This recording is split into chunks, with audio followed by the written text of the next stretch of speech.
Mga kapuso, daan-daang taon na nakalipas pero mula noon hanggang ngayon ay nananatiling masidhi ang pananampalataya ng milyong-milyong deboto ng Poong Jesus Nazareno.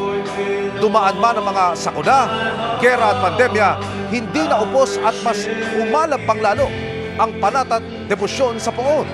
Nakatutok si Rafi Tima. Ang nakagisnan nating traslasyon at prosesyon ng Poong Jesus Nazareno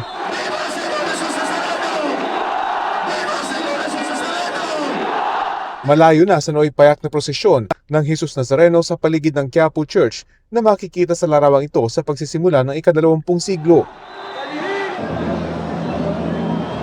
Halos wala nang talasa kung kailan eksaktong nagsimula ang taon ng pagbuhos ng debosyon ng mga mananampalataya ng Poong Jesus Nazareno. Pero kada 9 ng Enero, ginugunita ang unang paglilipat o traslasyon ng imahe ng Poon.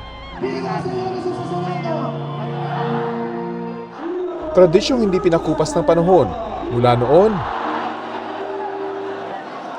hanggang ngayon. Ang mismong simbahan ng Quiapo dumaan na sa ilang sunog, lindol at sa World War II, pero ang debosyon sa Nazareno nananatili. Si Tatay Eugenio, 1950s pa deboto na ng Poong Jesus Nazareno. Kwento raw ng kanyang ama kahit noong panahon ng Hapon, tuloy ang prosesyon. Nilabas ng simbahan yung prosesyon, makikita nyo yung Hapon, meron pang bayoneta yung ano niya, nakatingin lang sa gano'n, pinagmamasdan yung mga tao. Siguro nag-iisip yung Hapon, ano ba yung quality ng mga Pilipino? Kahit ang pagdedeklara ng batas militar noong dekada 70, tuloy ang kanilang prosesyon sa kabila ng mahigpit na curfew. Yung lahat yung sasama sa prosesyon, halimbawa pumasok na ng past 10 na may curfew kayo huwag na kayong alis ng Quiapo area pagkatapos ng prosesyon. So dito na matutulog? Oo, dito. Kaya mga tao nakandito lahat sa Plaza Miranda. At bagaman hindi muna nagkaroon ng traslasyon mula taong 2021 hanggang taong 2023 bilang pag-iingat sa gitna ng pandemya, nanatiling buhay sa puso ng mga deboto ang pananampalataya. Wala mang traslasyon noon at nagpatupad ng social distancing sa labas ng simbahan. Kanya-kanya pa rin ang mga deboto na nagsagawa ng sarili-sarili nilang pagpapakita ng debosyon sa kabila ng banta ng COVID-19 pandemic. Kaya halos dumoble ang dami ng mga debotong nakiisa sa pista ng ibalik ang traslasyon noong 2024. Mahigit 6 na milyon ang mga deboto. At nitong nakaraang taon lang, naitala ang pinakamalaking crowd estimate ng mga deboto mula noong 2016. Mahigit 8 milyon ang mananampalataya base sa monitoring ng GMA Integrated News Research. Lumaki lalo yan, milyon-milyon pa yung pumupunta dahil nagsimula na rin yung 24 hours coverage ng media sa pista ng Quiapo na dati lumalabas lang yan doon sa evening news. Pero kahit naman bago pa ang pandemya, hindi na iniinda ng milyon-milyon ang siksikan malapitan lang ang Poong ng Jesus Nazareno. Kahit pa nga sa mga pagkakataong inabot ng 22 oras ang traslasyon.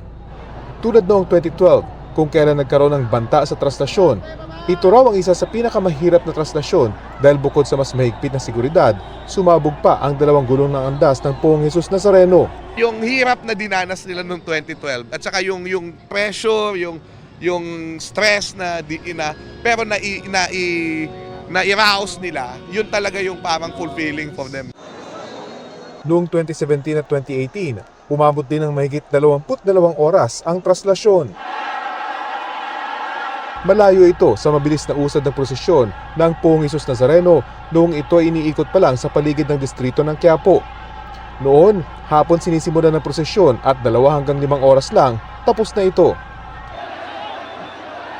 Malalim na nga ang ugat na higit 4 na siglong debosyon ng mga Pilipino sa Poong Jesus Nazareno.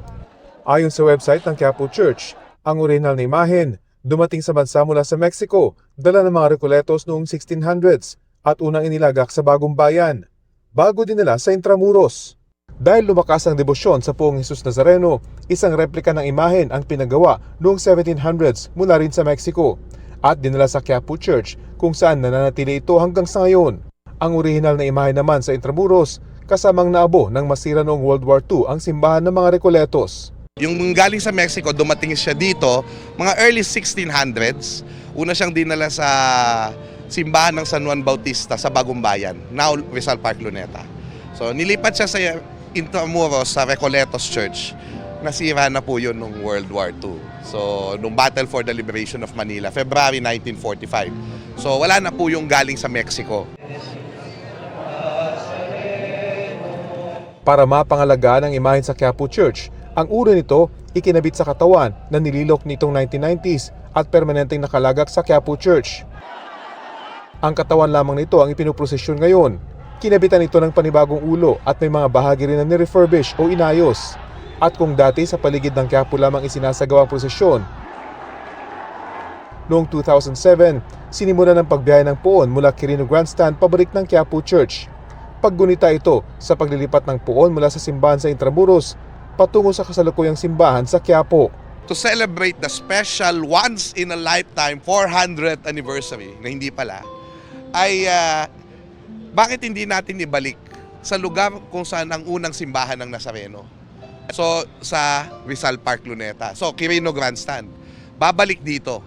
2007 ginawa. January 9, 2007. Para sa GMA Integrated News, Rafi Tima nakatutok, 24 oras.